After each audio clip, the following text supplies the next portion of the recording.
Hello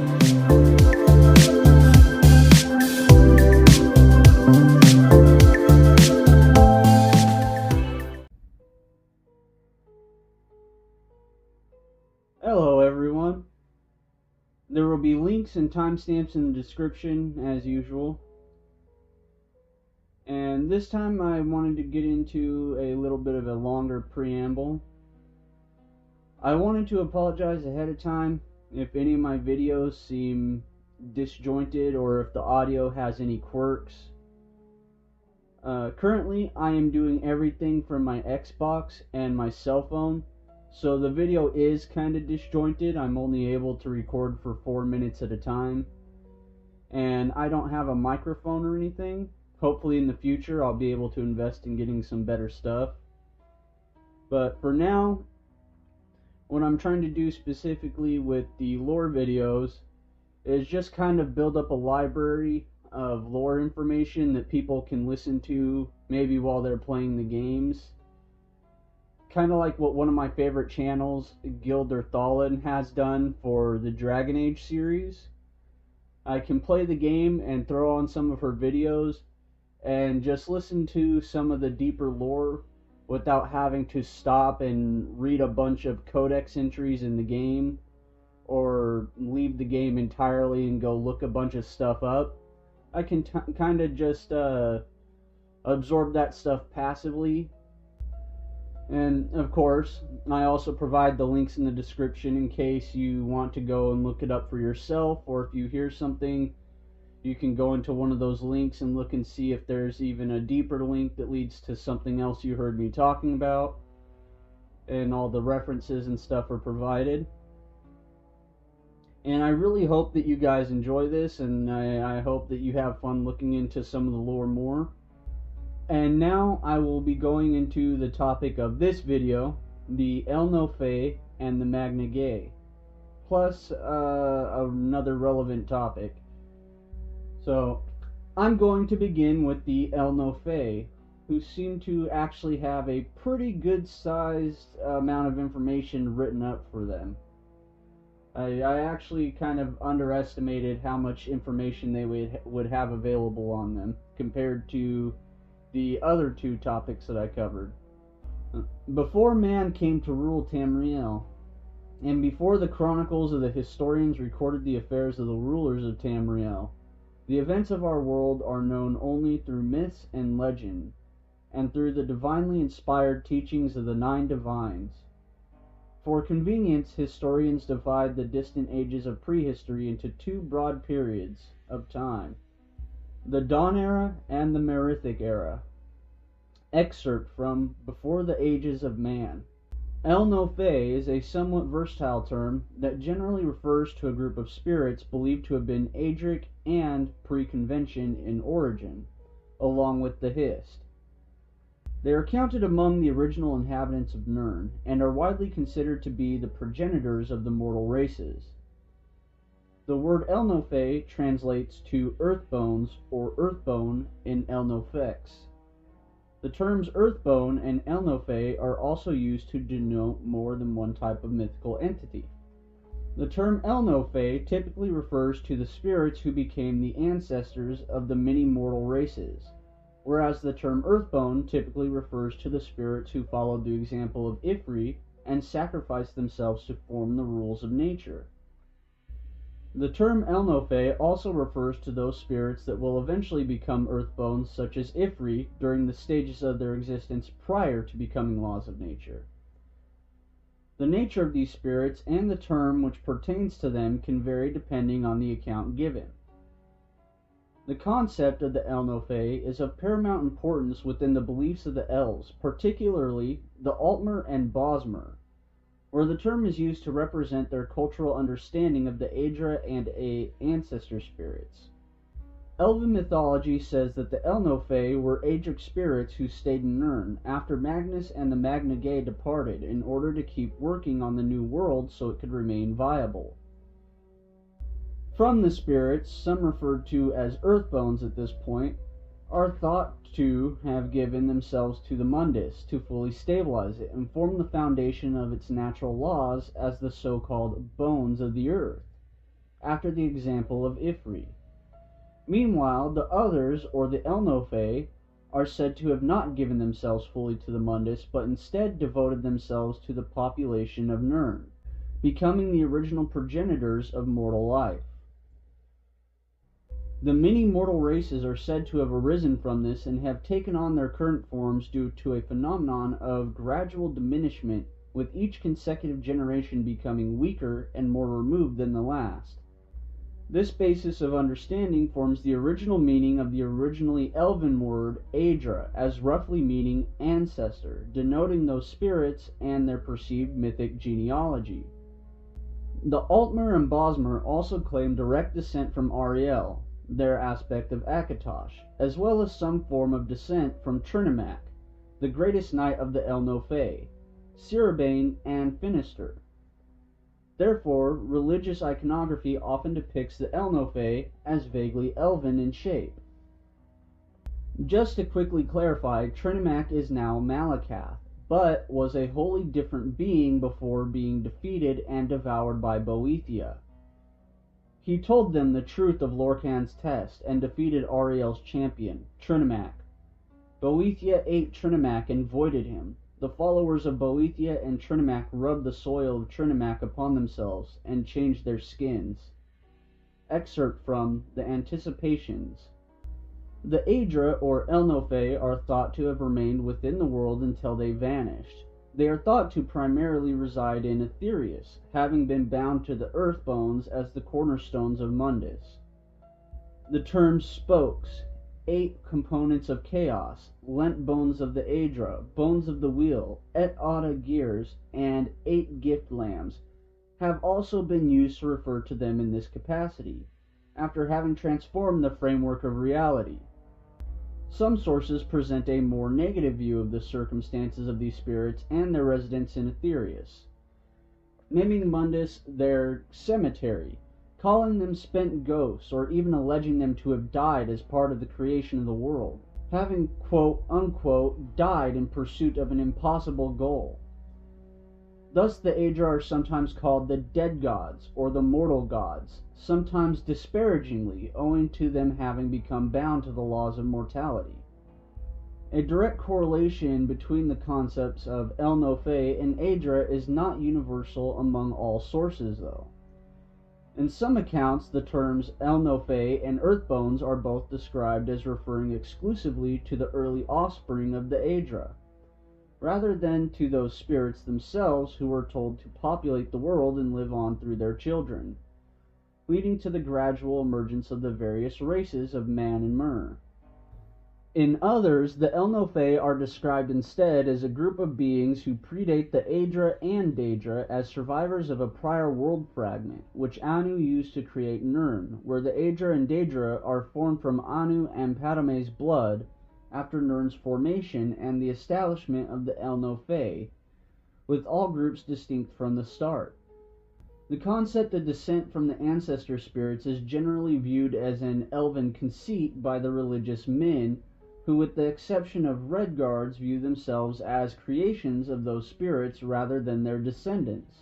Now we can get into the origins section on the Ehlnofey.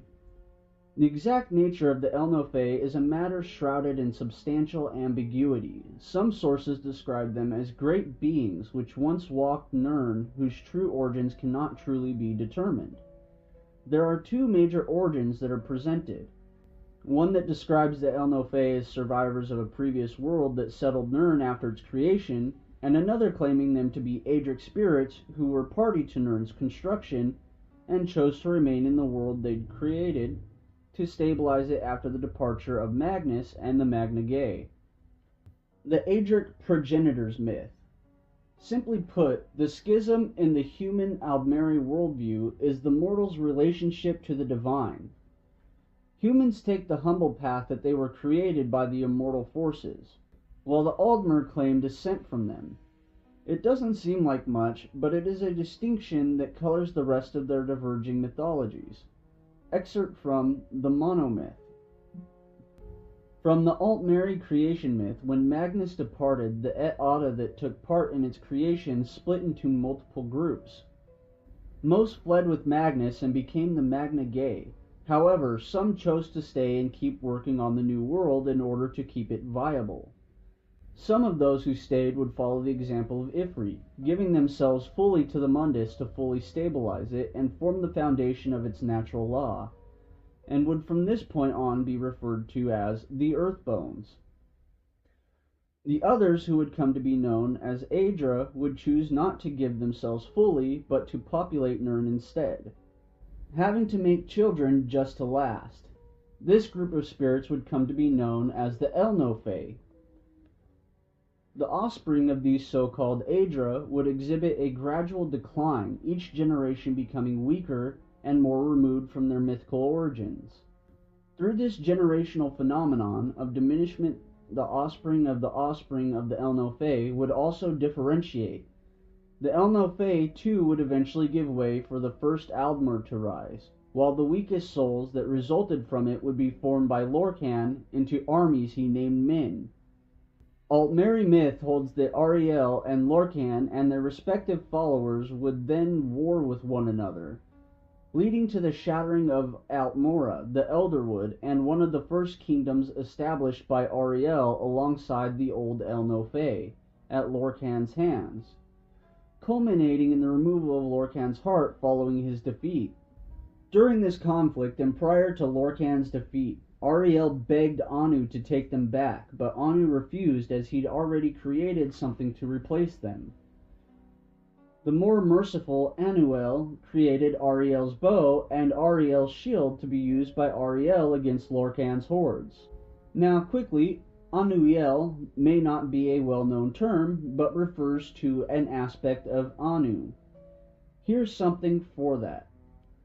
Anu encompasses all things, so that he might know himself. He created Anuel, his soul, and the soul of all things. Anuel, as all souls, was given to self-reflection, and for this he needed to differentiate between his forms, attributes, and intellects. Thus was born Sithis, who was the sum of all the limitations of Anuel.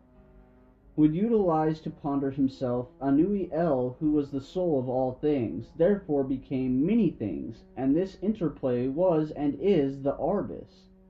Excerpt from the Monomyth.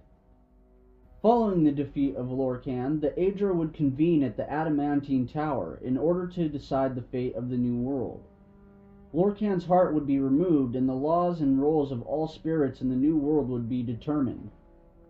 After this meeting at convention, the Aedra would depart the world in their excess for its own sake, as their direct presence rendered both it and the timeless continuity of existence itself unstable.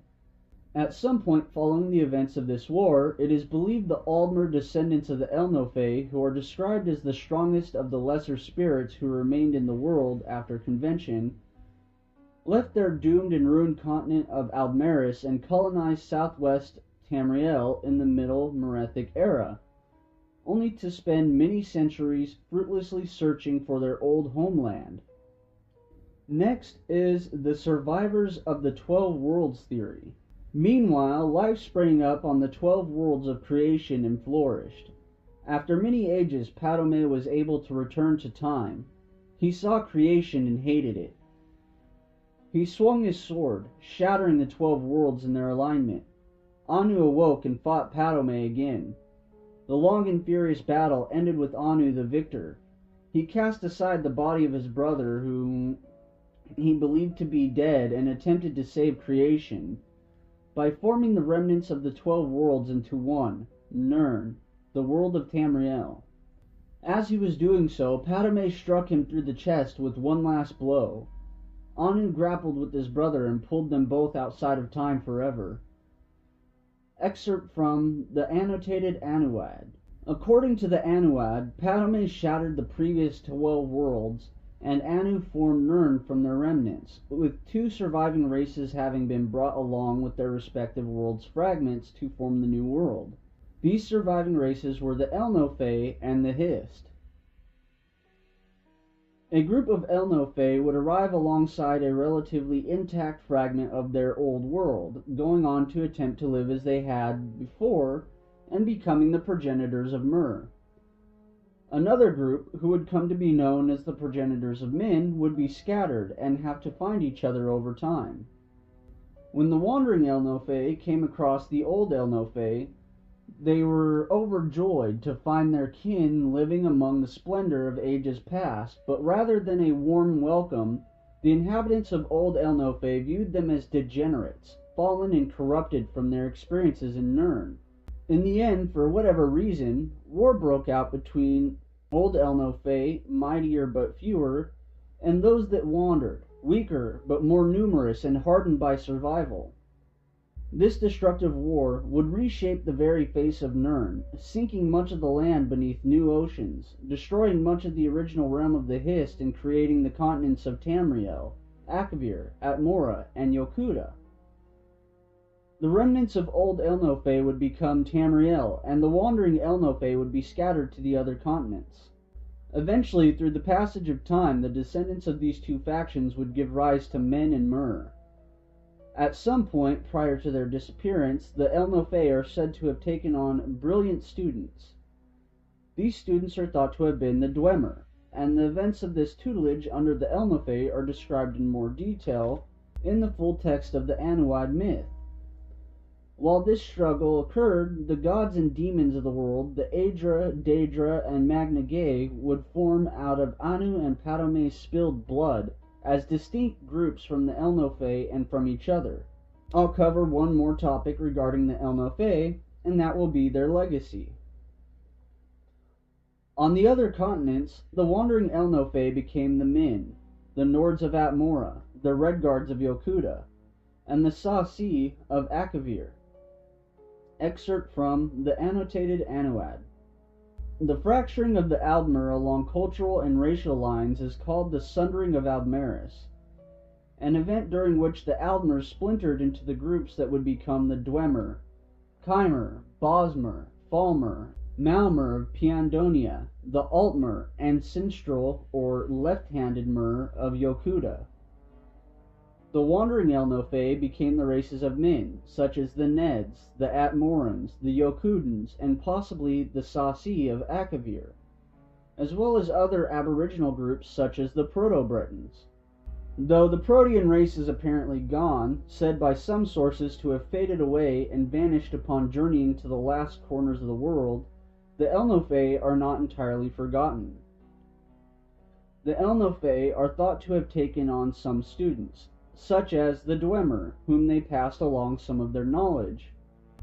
Knowledge of most individual Ehlnofey has been lost to time, but prominent members still exist in some form in the pantheons of various races. The Ayleids are said to have preserved the Ehlnofey's dawn magic and language to a greater extent than other Mer races. The theories of High Craft Lord Kagrenak involved using sacred tones from the heart of Lorcan and bending the earth bones or commanding the obedience of the Ehlnofey. According to legend, the Sunbirds of Alinor, a mythical order of Aldmeri explorers from the Merethic era, managed to pierce the veil between Mundus and Aetherius and journey to the immortal plane by using the raw magic of the Ehlnofey. Nirn is said to be imbued with a wellspring of primordial energy, which flows in a network via lines with the ground, described as the manner in which Druids visualize the earth bones. The laws of nature, and places where these bone lines intersect, are said to possess a great power that has an effect on both magic and prayer performed there. According to some sources, the reason Nirn is filled with so many natural caverns is that in primordial times, they formed a network that functioned like nodes or capillaries for the divine essence of the Aedra that created it. The laws that govern the immortal plane and determine the roles of all the spirits therein are believed to have been set in place at and through the adamantine tower by its creators, defining the roles and nature of the earthbones. Within the confines of the quote-unquote dragon's time-bound tale, and thus the framework of the natural world. According to some Daedric accounts, the Mundus is defined by a degree of malleability, which generally doesn't exist within the realms of oblivion. Whereas Oblivion realms are fundamentally shaped and curated by the will of their creators, Mundus and its constituent realms submit simultaneously to the ordered influence of the Earthbones and the stubborn caprice of Lorcan. Thus Mundus is so called doughy. Things within it can be destroyed, but they never remain gone, and instances of them inevitably arise again. Now, the next two articles I will be covering are much smaller and have less references than the Ehlnofey, which I honestly underestimated in length somewhat. The first of these will be about Ehlnofex. All it took was one foggy night of too much sun's dusk ale. Mother always told me I was too much of a fool to have magic, and I'll be doomed. She was right. I must have used that portal spell near 100 times before, and all it took was some slurring of the Ehlnofex, perhaps a switched-up syllable or two. And here I am, lonely and bitter, wasting my time writing about my damned dog. Excerpt from Journal of a Stranded Mage by Orinol, Mage of Cormouth. Ehlnofex is the ancient language of Nirn, spoken by the Ehlnofey, which is also used in magical incantations and in all uppercase letters. Several of the Elder Scrolls have been named for Ehlnofex words. Legend says that before the creation of Mundus, the Ehlnofey and the Umbrielians of the realm of the Hist lived alongside each other and the 12 worlds of creation. Ehlnofex was related to Umbrielic, with speakers of the two tongues being able to converse with one another. The language was introduced to Nirn in the prehistory, non-linear days of the Dawn era. The original Ehlnofex has been described as a dangerous language with characters that constantly distort as one looks at them. It was eventually passed on to the mortal races before evolving into Aldmeris, and subsequently every other elven tongue. It also influenced Atmoran, with the two tongues sharing the word Talos and the subsequent tongues of men such as Nordic. Ehlnofex and the Dawn-era magics of the Ehlnofey were preserved by the early Ayleids in the Middle Merethic era, when they separated from the Altmer, allowing them to retain ancient ruins and magic which the other elves had already began to forget. Even their preservation began to falter, though, and their language evolved into a new tongue, known as Ayleidoon. By the 4th era, while still studied, the language was considered dead. The final topic for this video will be the Magna Ge. I give my soul to the Magna Ge, saith the joyous in paradise, for they created Mehrunes the Razor in secret, in the very bowels of Lig, the domain of the upstart who vanishes. Though they come from diverse waters, each gets shared sole purpose, to artifice a prince of good, spinning his likeness in random swath, and imbuing him with Oblivion's most precious and scarce asset, hope. Excerpt from the Mythic Dawn Commentaries 4. The Magna Ge are those spirits who fled the Mundus along with Magnus, early in its creation. These Anu spirits left tears in the veil of oblivion as they retreated to Aetherius and have become synonymous with the stars that they are said to have created. Those who separated from Magnus as he withdrew from creation are sometimes called the Star Orphans, and were recognized by the Ayleids as the 9 coruscations. Magnus created his offspring from Aether, with his daughters emerging from forges. These offspring comprised the Magna Ge, which included the 9 coruscations. Nemoli, the Blue Star, is the most well-known Magna Ge. She is associated with untime events, and it is said that she was visible even in the daytime sky during the Dragon Break. Meridnunda was once one of the Magna Ge before she consorted with the Daedra and became the Daedric Prince Meridia. Zero Lig is a third known Magna Ge. Nemoli, Meridnunda, and Zero Lig were referred to as sisters, and together with the 6 other known Magna Ge, Eonalor, Londavira, Shezarana, Unalase, Valiasha, and the eldest of them all, the Prime Archon, they formed the group known as the 9 coruscations.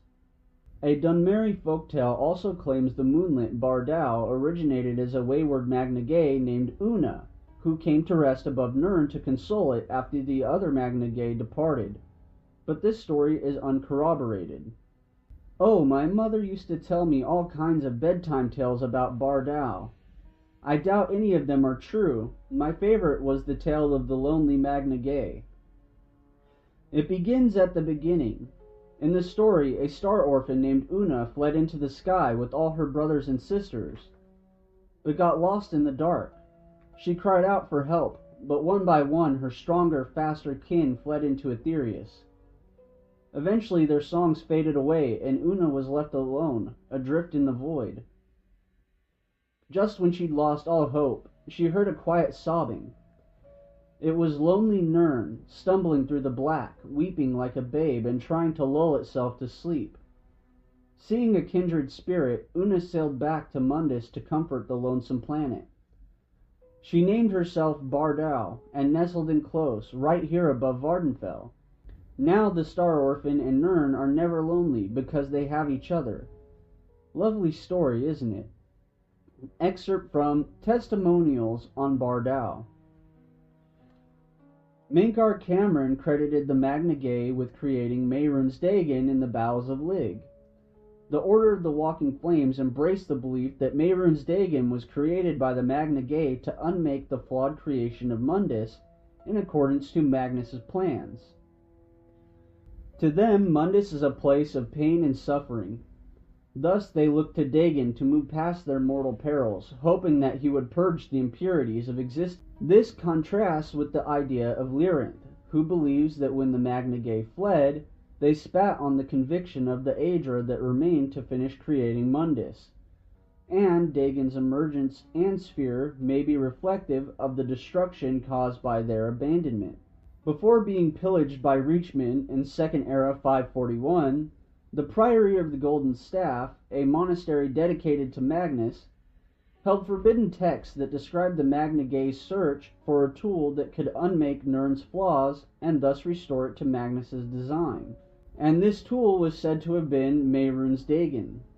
According to the text, Nemoli is a wayward child of Anu, one of a pantheon of forgotten deities known as the Star Orphans, a tribe of gods and goddesses that apparently felt abandoned when the sun withdrew from the world-making.